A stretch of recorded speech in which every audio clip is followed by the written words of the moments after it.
So why do I think the BMW R1250 GSA is probably the best motorbike you can buy today? Of course, it's only my opinion, and I've got one, but why? Well, first of all, it's so well developed. BMW have been making GSs for over 40 years. Each new one has been a development of the previous one. It's not been completely new, it's been a development, you could argue. So it's a well developed bike. The engine with its, we all know, the Boxer twin, produces fantastic torque and enough power. You hardly have to worry about the gearbox once you go. I mean, I'm in 35 miles an hour, fourth gear, and just to open the throttle and it just pulls. So plenty torque, lovely and smooth.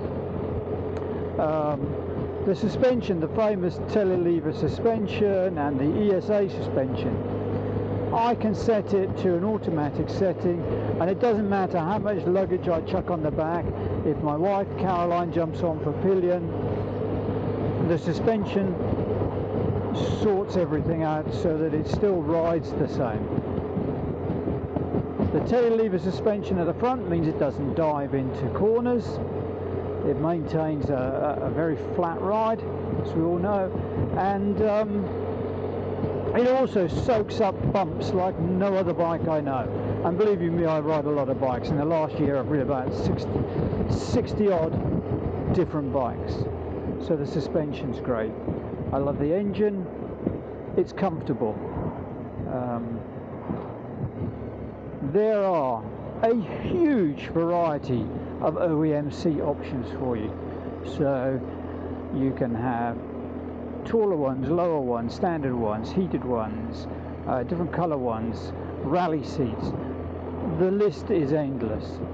The specifications available on a GSA, usually in the UK they come with just about everything, but there are so many options. Because a GS has been around virtually unchanged or GSA has been around for a long time, either unchanged or just developments of previous bikes, the range of accessories available for you are enormous. So you can personalize your bike with lights and trinkets, and I think the term is you can farkle your motorbike, and why wouldn't you? Make it your own. Then there's what the bike will do. It'll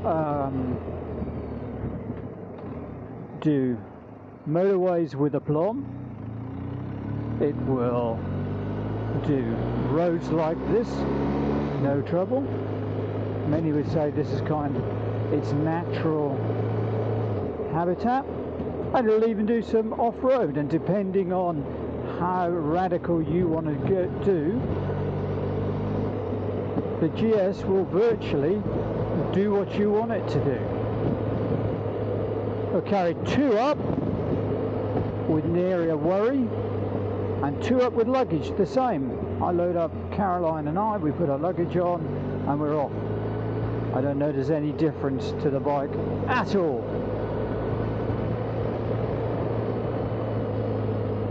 What don't I like about the bike? Well, it's big. Okay, not big, but it's heavy. Luckily though, because of the configuration of the engine, it holds its weight down low. So it's not as unwieldy as some bikes might be. They can be tall, but again, BMW luckily offers you configurations to have the bike taller or lower according to your preferences. You just don't have to have the bike as tall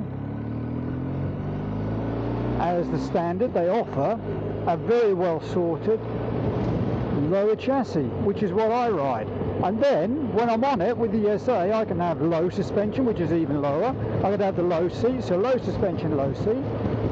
Or I could, for instance, have the suspension in a high setting. And the high setting would give me extra ground clearance. I could have the seat in a low setting so that I still maintain reasonable contact with the ground. Or I could have it in dynamic, whereby the suspension changes according to how I'm riding the bike and the road conditions. So really, what do I like about this bike? Basically, I like about this bike is the fact that it's the Swiss Army of bikes. It's almost a sports bike, it's almost an enduro bike, it's almost a touring bike, it's almost everything. So it's probably, ultimately, the best bike out there.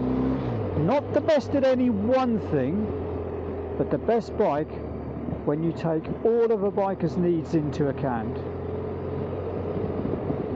So for many years I said I could never ever have a GS. And one of the reasons was everybody had them. Well, now I'm beginning to see why everybody has them. And after trying one, I had to admit that, oh yes, I could have one. And 20,000 miles later, here I am on mine. So that's why I think the GS is probably the best bike out there on the market today, until maybe the 1300 GS comes along, but we'll see.